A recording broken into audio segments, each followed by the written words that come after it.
Hi, this is the first video I've put out in the last 2 weeks.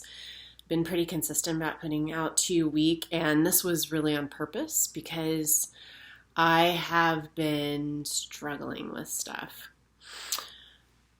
I struggle with a lot of things, and I struggle with the idea that putting out videos promotes some image that I don't struggle with things.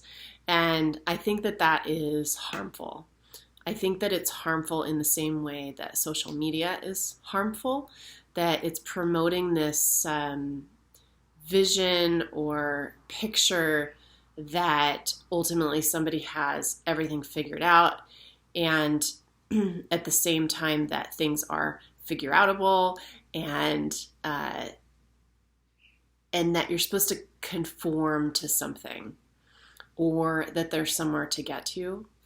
So one of the areas that I continually struggle with is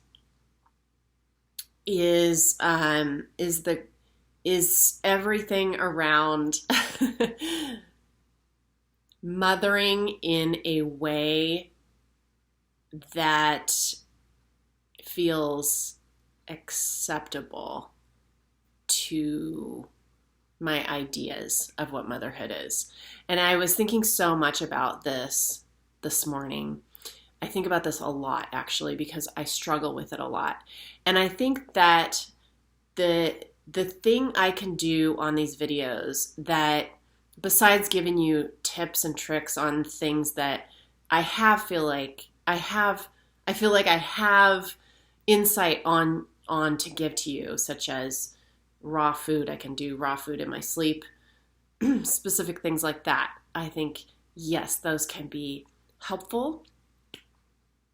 But the best thing that I think anyone can do is on any kind of social platform or anything, any kind of platform, is to, look at this plant, looks like it's my hair.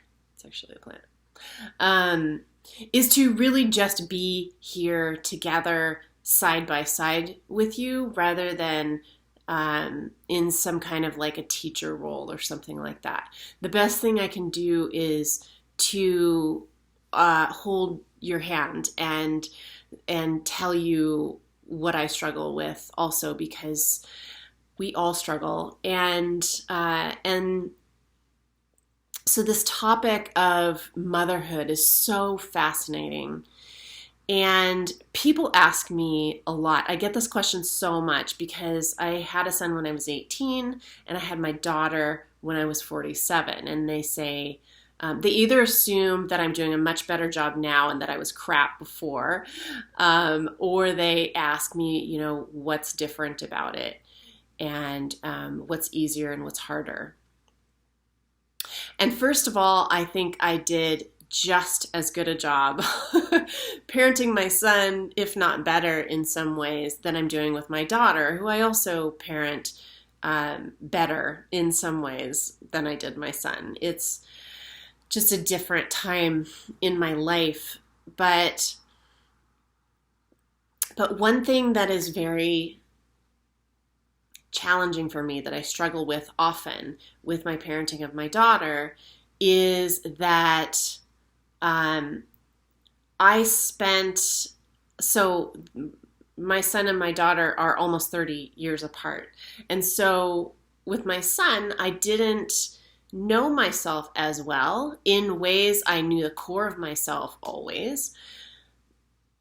But in other ways, throughout those 30 years, I was, became more skilled at my instrument.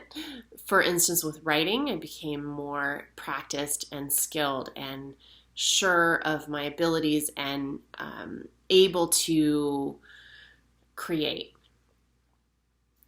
in a more efficient way than, say, I could when I was 18.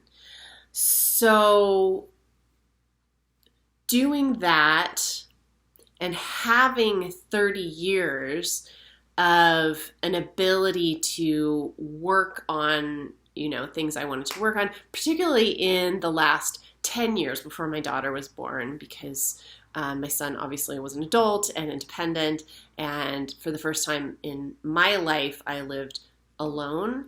and or consistently alone anyway after my son moved out, and was able to create and work on a much higher level and with more frequency than I had ever in my life.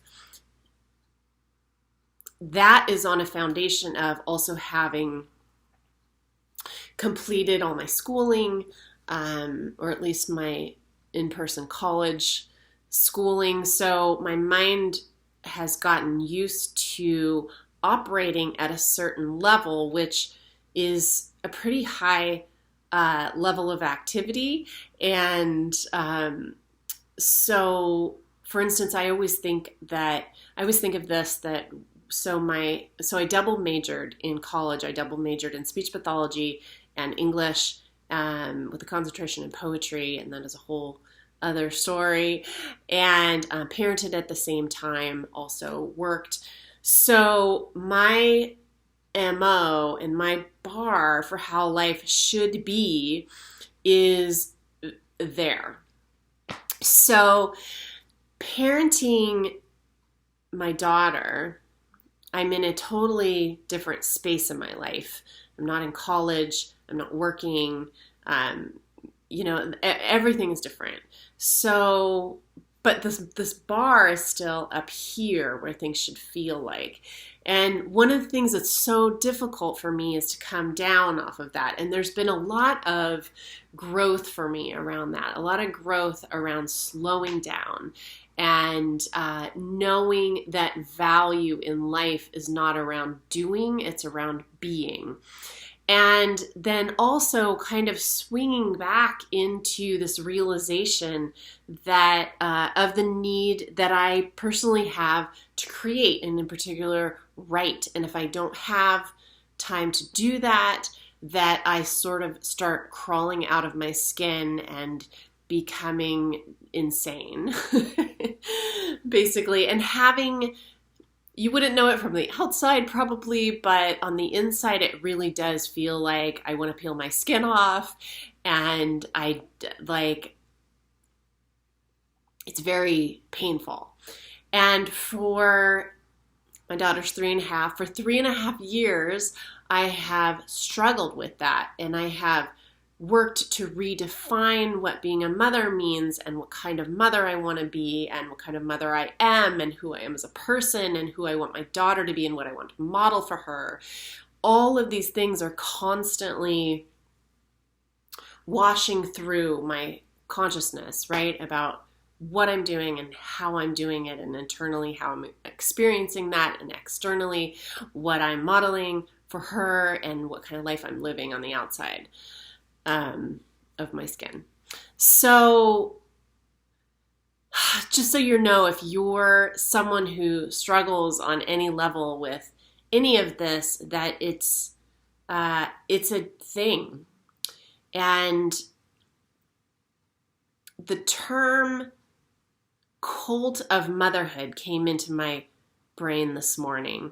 And I thought I must have heard that somewhere, most likely from The Feminine Mystique, which I've read several times and have been reading more recently. And I looked it up online to see, what is that?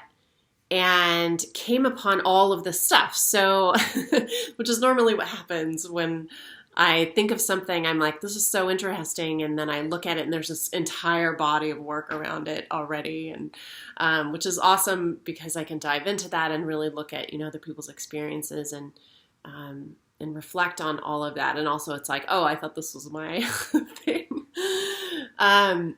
So the cult of motherhood is basically this idea that motherhood looks a certain way. And one of those ways that it looks is easy and effortless. And at the same time, while you are giving this superhuman amount of time and energy, and a quote from this article is depth of emotion that is really impossible. This is me now going off. This was an article from Smith College, and I did take notes on it. And I just want to make sure that I give credit here. So it's actually research from a woman named Sarah Shope Sullivan. She's a researcher in human sciences and psychology, and she was referenced in this article from Smith College about the cult of motherhood. That motherhood is supposed to appear beautiful, that it's all positive and precious, and at the same time natural. And there's a certain kind of perfection that we put upon ourselves as mothers on how it should feel and look, right? And what the results should be. And the results actually of that are that we feel like we're failing probably 90% of the time, particularly people who I think are have previous life experience in education and work and that kind of thing. So they made a really good point in this article too, and that was that if we are always in the state of perfection and things are running smoothly and everything is easy, that doesn't prepare our kids for life, which includes a lot of frustration and a lot of other things that they actually would benefit from learning how to be with their emotions and what comes up in life, right? At home, ideally, we would learn that. And how would we learn that? We would learn that by actually living life.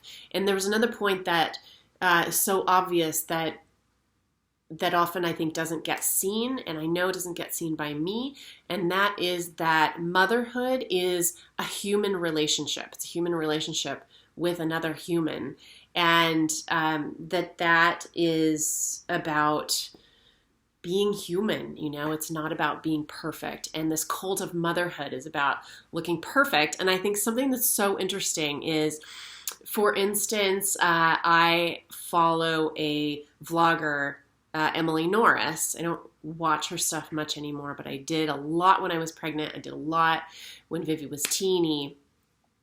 And she has sort of perfected this art of motherhood. And she's beautiful in all ways, and she's wonderful in what she's doing. And also what's kind of being, I think, not on purpose promoted is this beatific image of motherhood, edited with music, right? Beautiful everything, is what's being hidden there, not on purpose at all. And she actually talks about this to some extent in some of her videos. What's being hidden is the fact that this woman is actually producing this amazing creative work, right? Around that. It's like looking at an actress who plays a mother on television, this perfect mother. You look at the role as if that's the whole, when actually this is an actress who is working, who is creating, who is in flow with her art, portraying an image really that doesn't exist in some cases, right? Portraying an image of this cult of motherhood, this perfect image of motherhood that doesn't exist. And with Emily Norris, for example, or all of those mom vloggers out there, or at least a lot of them, it's the same thing, right? They're filming for you an image of something that is to some extent real, but also the part that's hidden is this part that the person that's doing this is actually also in their flow creating and producing this thing for you, right? That is a huge part of their life too, and ultimately part of what is fulfilling for them. But if you are missing that hidden part and just seeing the picture that they're producing, it's going to just pile on a bunch more shit onto your ideas of what kind of mother you should be and what your life should look and feel like as a mom. So I think that is so important to point out. And I think there's been some resurgence that I see that's dangerous around this cult of motherhood that was so prevalent in the 1950s. Feminine Mystique, please read it if you're a woman. mother or not. And then currently I see that being also a thing. Maybe that's waning a little bit. I'm not sure, but it's definitely has been a resurgence and is still there. So this idea to, like, I'm fixing my hair, right? Like there's this thing that's known to all women, right? Like I was watching in the gym bathroom the other day, this panel, there's sports always on there, right? And there's this panel of people on the TV, 3 men and 1 woman. The men all look the same. So these are our cultural costumes that we're wearing. You know, the men all look, you know, a very similar way. And the woman, long hair, curled, perfectly made up, like beautifully dressed. There's this cultural expectation. It's more than that. It's woven into the fabric of the air that we breathe. God, mixed metaphors. It's part of the part and particle of the air that we breathe as women that I think we need to really look at and talk about and be honest about with ourselves and each other, because if we don't look at it, we think that this image is what we're supposed to be all the time, and that without that we are failing or not worth anything. And this idea that we are supposed to be effortlessly beautiful, successful in terms of the world, accomplished, educated, endlessly patient, and beautifully loving with our children all the time is damaging. It's just damaging because that's not a human thing. It's not a human thing. And I think social media is a terrible actor in this play we're looking at. Some people don't know, I'm just going to bring these 2 things in. Some people don't know that Betty Crocker was not a person. Betty Crocker was an advertising campaign. But most people thought Betty Crocker was this perfect homemaker. She didn't exist. She was an advertising scam to sell cookbooks. The same thing with the image, I remember learning about this in college, the image of the grandmother rocking in her rocking chair on the porch with her gray hair and her bun and her knitting. That was an advertising campaign. These images are created to sell us things, and I think we need to be so aware of that, because the real damaging part of that is not that we buy products from companies. That's not the most damaging part of it. The most damaging part of it is that we buy that image of who we should be, and we bypass is the wrong word, but we become asleep to the reality of who we are in the moment. And that's where life is valuable. And that's the only place where life is right this moment as it's happening. And if we have all of this bullshit about what we should look like and sound like and feel like and how we should be, there's a squirrel right here, it's so cute, how we should be living our lives, and particularly how we should be mothering our children, we're doing a massive disservice. It's disservice is not a big enough word. We are missing our lives, and we are doing a massive disservice to our children and teaching them to miss their lives as well. Because right here, right now, with everything that feels off and not right, not together, not pulled together, everything that this is life.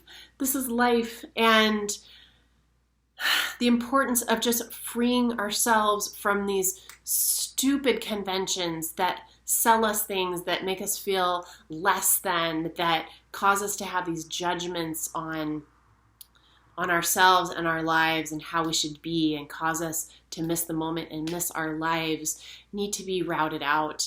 and we need to be reintegrated with the moment and with nature and our true nature, because that is really what's there. So I don't have anything, I think, else to say besides be yourself. I mean, this article, like, listen to your heart, you know? This is so much for me. Because I struggle a lot with this, and I think I don't know one woman in my life that doesn't struggle a lot with this, even the most aware of us. And you can just kind of overlay spirituality on top of it, and it's just another place to get to. It's another way we're supposed to be. It's another way we're supposed to look, and it's a sham. It's a sham. Don't listen to anyone else. Listen to yourself. Listen to your own heart. Don't listen to me. Listen to your heart. If something isn't pointing you back towards your own heart, then it's trying to sell you something, or it's trying to solidify something for someone else about themselves. Don't listen to any of it. That is my message today. And there was one more thing I was going to say.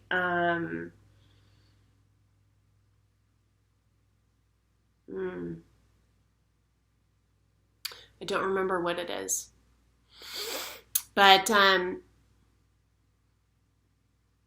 that's my message today. I'm going to say one more thing about social media. I went back on social media because I kind of just missed connecting with people.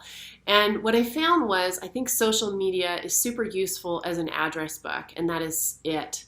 And in other ways, it's damaging. It's a time suck. It's an ego. It's an ego wonderland, an ego adventure park, and it's another way we can be missing the quality and the depth of what life is all about. And so that's something I struggle with, even with doing videos. So know that I am walking beside you and holding your hand. And if I have anything helpful to say, then yay for that. And I'm glad that it's helpful for you. And please know that there isn't any figuring out, right? And there isn't anything but right here. And so that's always the message, right? So, okay, I hope you have a wonderful moment and can be with your heart today.